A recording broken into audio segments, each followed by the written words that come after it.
Well, next up, we have two active duty service members. And the first one, his name is Dave Gillie, and he's currently in the Navy, 20 years of service.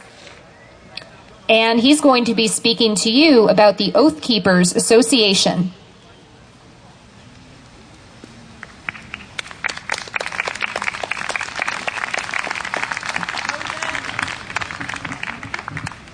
Tell me if you can't hear me. Everybody hear me all right? I'm David Gillie, as she mentioned. I'm the national liaison to the military for Oath Keepers. Let me tell you what Oath Keepers is. Oath Keepers is a national association primarily of public servants, but also of private citizens. And the public servants who are members of Oath Keepers have one role. The private citizens have a slightly different role. Let me tell you a little bit about the history of our own country and oaths. You raise your hand if you remember where the first shots were fired in the War of Independence.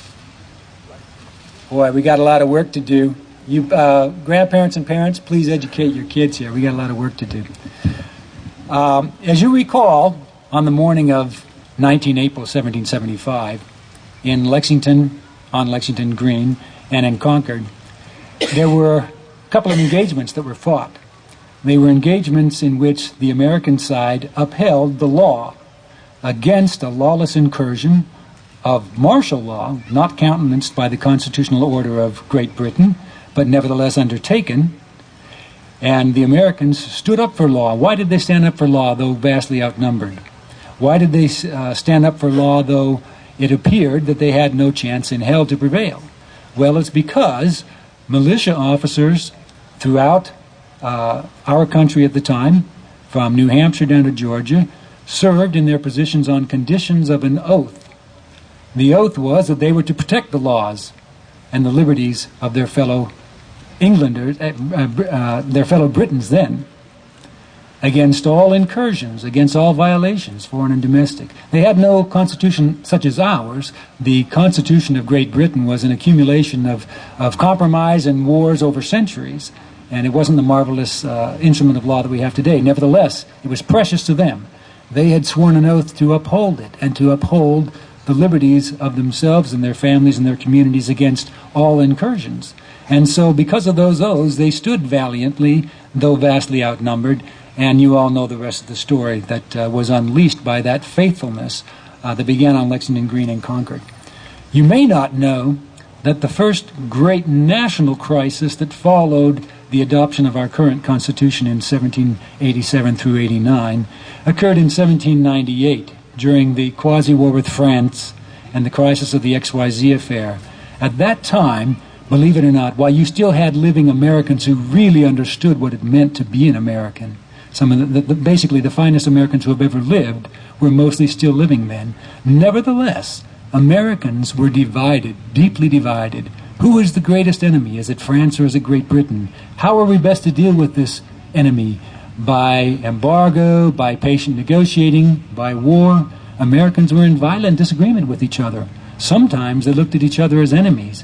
If you'll recall, the President of the United States, John Adams, and the Vice President of the United States, Thomas Jefferson, were sometimes in quite violent disagreement with each other about what was the best course to take.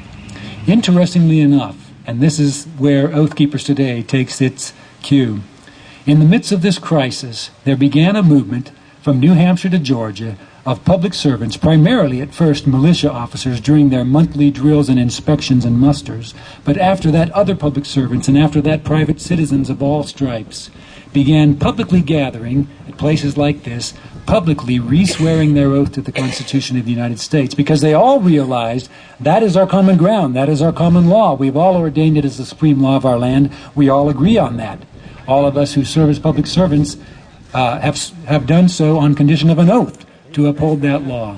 And so from New Hampshire to Georgia, this movement began of public servants and then private citizens publicly re-swearing their oaths to support and defend the Constitution of the United States. On many of those occasions, when they were through, those who gathered composed together speeches, formal addresses that they sent to the Congress and the President saying, we realize we're in crisis, this is a great moment of national peril, but we have just re-sworn our oaths to the Constitution of the United States. We are confident that if we are faithful, We will get through this. This common ground of our supreme law of our land will get us through this.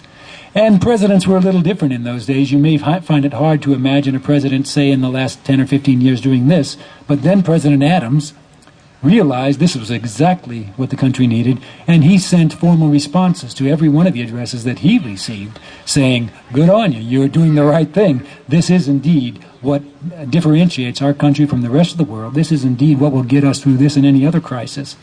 Oath Keepers was founded several months ago when Stuart Rhodes, who is himself a disabled veteran, came to the conclusion, you know what, our country is in a time of national peril again. Again, we have Americans, good Americans, looking at each other as enemies. This must never be allowed to continue. Looking at each other in violent disagreement about where the greatest perils lie and what the proper solutions are.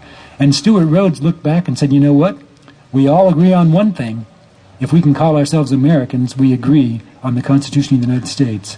So he founded Oath Keepers as a national association of public servants primarily, military folks, current, former, reserve, active component, National Guard, peace officers of all types, sheriffs, police officers of the county and city and state levels, state legislators. And what we have in common, of course, is that because by Article 6 of our Constitution, every one of us holds his or her office on a condition, doesn't he? And that is a condition to swear an oath to support and defend the Constitution of the United States. I've sworn that oath about 6 times from the time I enlisted in 1989, and each time I have first received a commission and then received an appointment to ever higher ranks as an officer. That oath means something to me. I'm the first citizen in my family, so you can imagine I take it quite seriously. So I was very pleased when I first learned of Oath Keepers.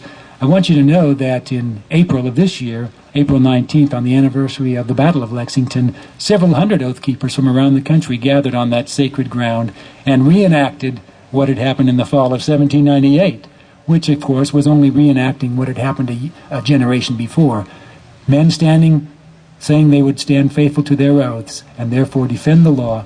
And we believe that this will get this country through this crisis as well. If only a decent fraction of your public servants honor their oaths, particularly of those in the executive branch at the national and the state level, and particularly, I'm speaking on behalf of the military here, particularly if your military officers and enlisted men adhere to their oaths, it will spare us a lot of hellacious mischief that you can imagine coming down the road.